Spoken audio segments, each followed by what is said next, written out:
Dahil sa sobrang init ng panahon ngayon, kaya ituturo ko sa inyo kung paano gumawa ng mango graham ice cream. 3 sangkap lang ito na madaling mahanap sa inyong mga kusina. Mabibili sa ating mga grocery store at mga palengke. Kaya kung meron ka na nito, halika samahan mo ako at gagawa tayo. Napakasarap din ito pang dessert, hindi lang ito dahil sa tag-init ngayon. At pwede rin ito kapag meron tayong mga bisita sa ating tahanan. Kaya halika samahan niyo ko at gagawa tayo. Tara! So meron ako dito ng condensed milk, yung mangga yung flavor. Pwede rin dito yung walang flavor. Isang mangga. At Nestle cream, 2 piraso to. So naka-chilled lahat ito ng overnight. So dito ilalagay na natin yung ating all-purpose cream. Imimix muna natin ito para mag-double yung kanyang size.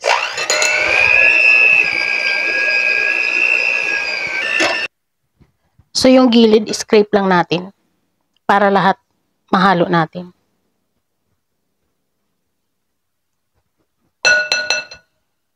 At ulitin pa natin yung pag-mimix. Dahil magdudouble yung size niya, mas lalapot siya at mas dadami pa yan.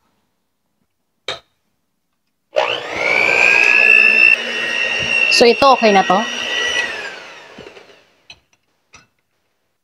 At dito, ilalagay na natin yung ating condensed milk.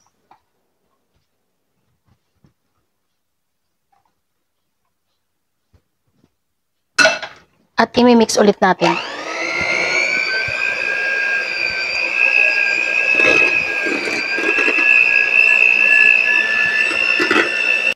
So, ito okay na to. Ilalagay na natin yung ating mangga. I-slice ko lang to. Ginawa ko lang ng cubes. Sandaling mix na lang to. So, ganyan lang. Okay na.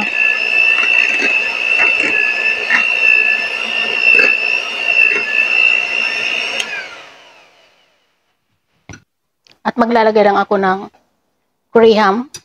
Crumbled na graham. Imi-mix-mix lang natin. So, pwede namang optional to kung ayaw nyo. Tanggalin nyo na lang. So, ang lasa nito ay magiging mango graham. Mango graham ice cream.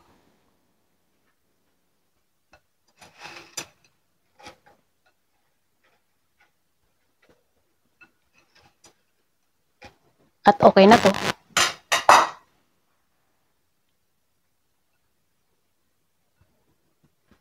At ito may isa akong lalagyan.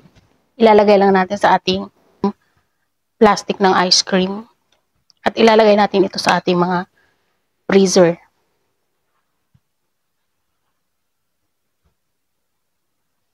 Ipa-flatten lang natin siya.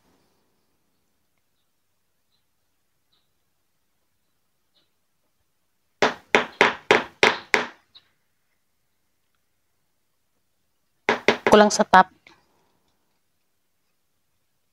ng graham. Pwede rin ilalagay ninyo sa top ay yung mango. Pero nabuhos ko lahat. Hindi ko na nilagay. Kaya okay na to.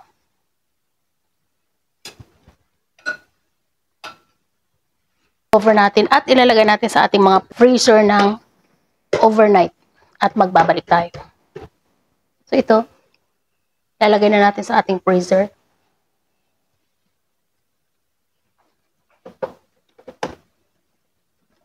At ipi-freezer natin ng overnight at magbabalik tayo bukas.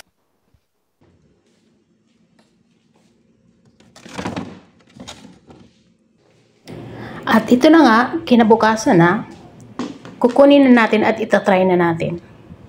So mukhang matigas na nga siya. At ito na nga, dumating na yung part, yung tikiman time. So mag-scoop lang tayo. At meron na pala tayong na-upload na langka ice cream.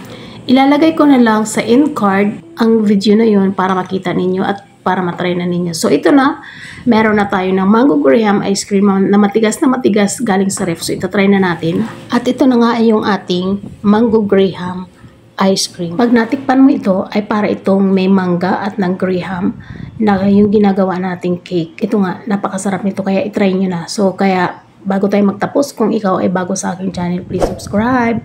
Paki-ring the bell all para every time na nag-upload ako ay ma-notify ka. At paki-follow ako sa aking Facebook page, Hilda Kitchen Vlog.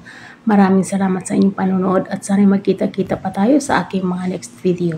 So itry ninyo ito dahil napaka-trending nito ngayon dahil sa tag-init. Sa bahay lang makakain na tayo ng isang masarap na dessert.